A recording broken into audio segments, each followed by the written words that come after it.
People's Trader here. So we just finished talking about some of the mental things, the psychological framework that's needed, and some of the expectations. And just to kind of recap, all of that is so you can really manage your expectations and learn to discipline your disappointments. There are going to be some disappointments here, but discipline your disappointments. That just grows with who you are, and also it's going to come into patience. So now we're talking about the actual market and actual trading, like what you want to learn and what we're going to study here in this course. The first thing is you want to learn why and study why a market trades higher or why it trades lower.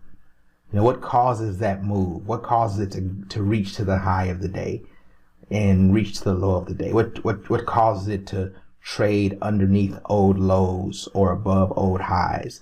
What causes the market to move the way it does? All right, and we're going to talk about this in detail, but understand this is not from buying or selling pressure like you may have heard over the years. This is not because all the buyers decided to buy and that's why price went to where it went.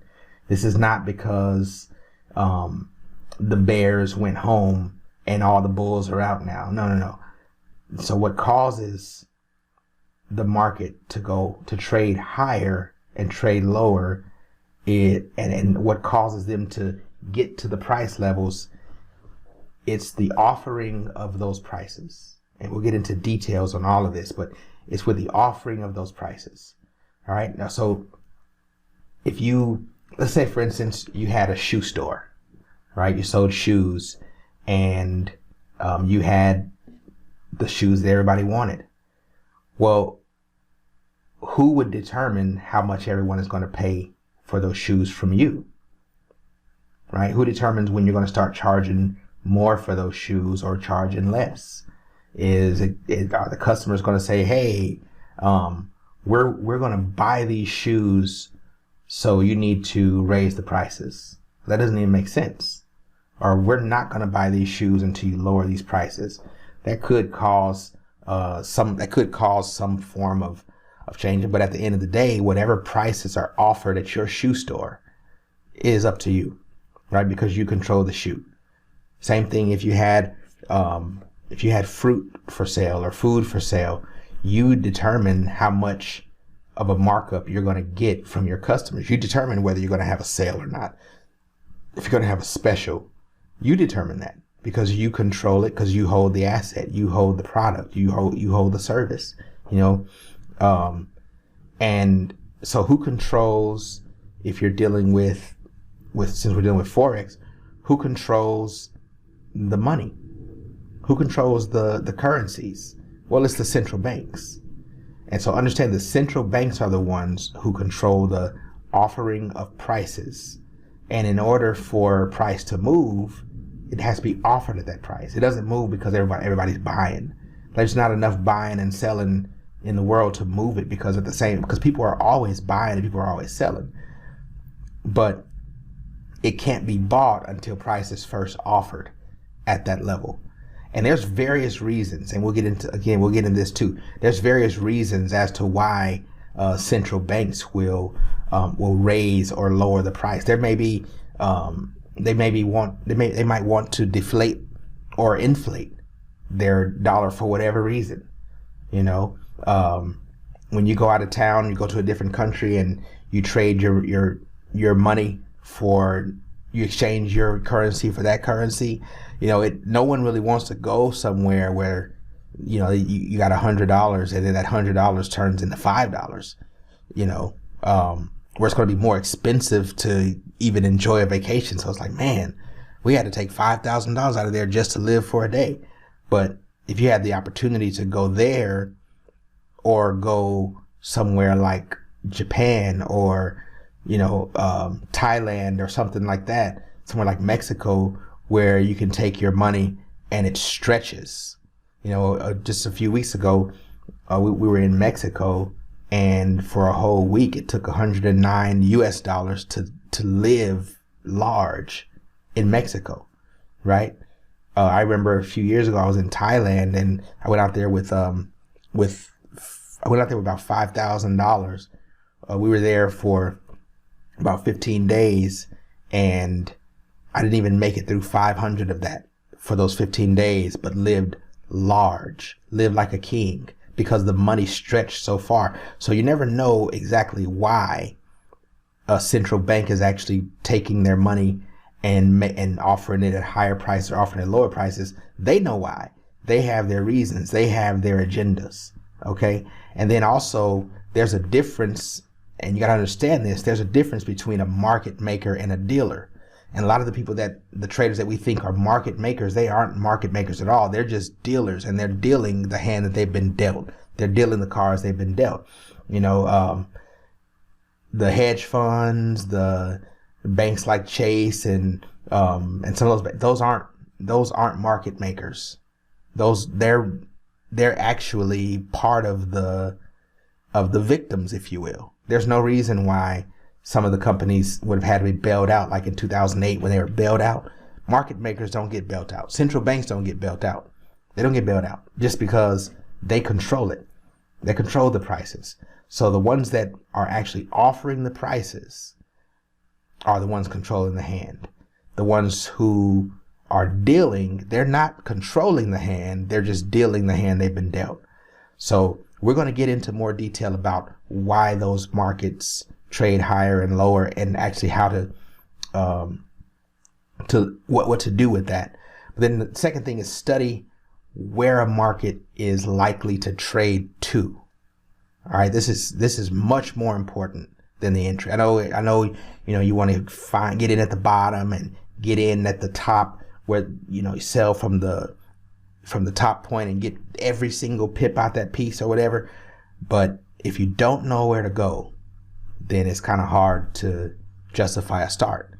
And I know I was notorious for this, finding the best entry but not knowing when to get off, not knowing when to get out, and I would hold on to a trade and be bragging on that trade like I was in Who Moved My Cheese, just talking about, oh my goodness, look at this trade, man, I got in, man, this is a wick entry and all that good stuff, only to lose the trade eventually because I had no idea where it was going, right? So study where a market is likely to trade to, right? What are the targets? What are the entries?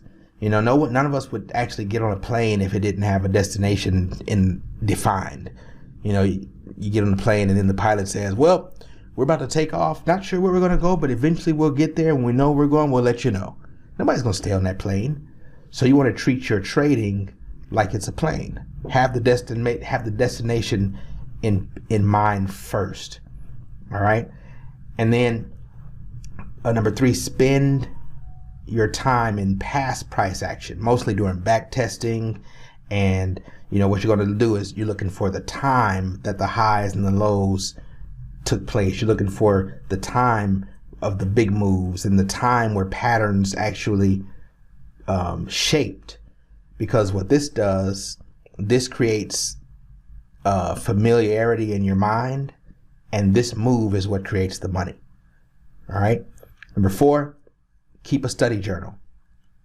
Record all your observations, record your back testing, record everything, write it down, jot it down, and then make sure you keep it simple. Don't confuse yourself with your own notes. Don't be a prisoner of your notes where you don't know what in the world you're writing down.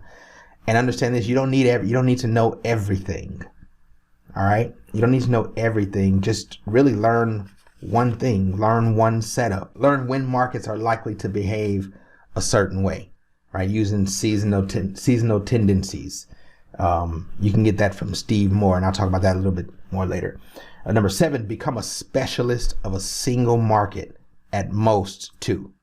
All right. You don't need to trade every single thing out there. So understand it like this. Each market, each currency, each asset is like having a kid or a pet. It's easier to really get deep and learn one or two than it is to learn and follow all of them. All right. Especially when you're in the beginning, you got to budget your time and you want to study how a market moves. You don't want to be arrested and sitting in front of the chart trying to figure out this, that, or the other. And the thing about having one or two markets or one or two assets, it creates discipline, it creates patience, because when there is not a move, now you just have to learn how to sit on your hands instead of always needing to be in a trade. All right. Number 6, centralize your efforts on one single model or one single trading strategy. This helps when to know when to trade and when to sit on your hands. And the strategy that we're going to learn is going to be one that you can back test, you can learn, you can do all you want to do with it. And when it's not there, don't force the trade. When it is there, take it.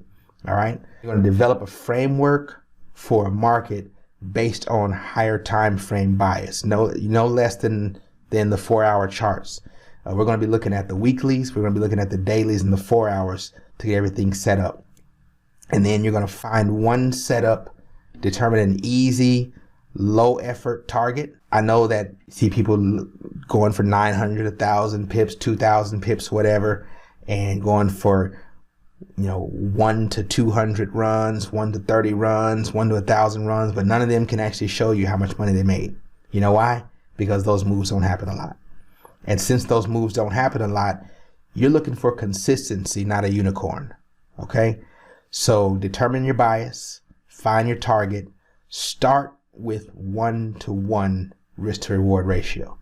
In other words, if you're aiming for 10 pips, then give yourself a 10 pip stop loss. All right, start there.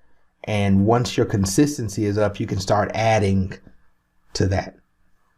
All right. So I'll see you in the next video.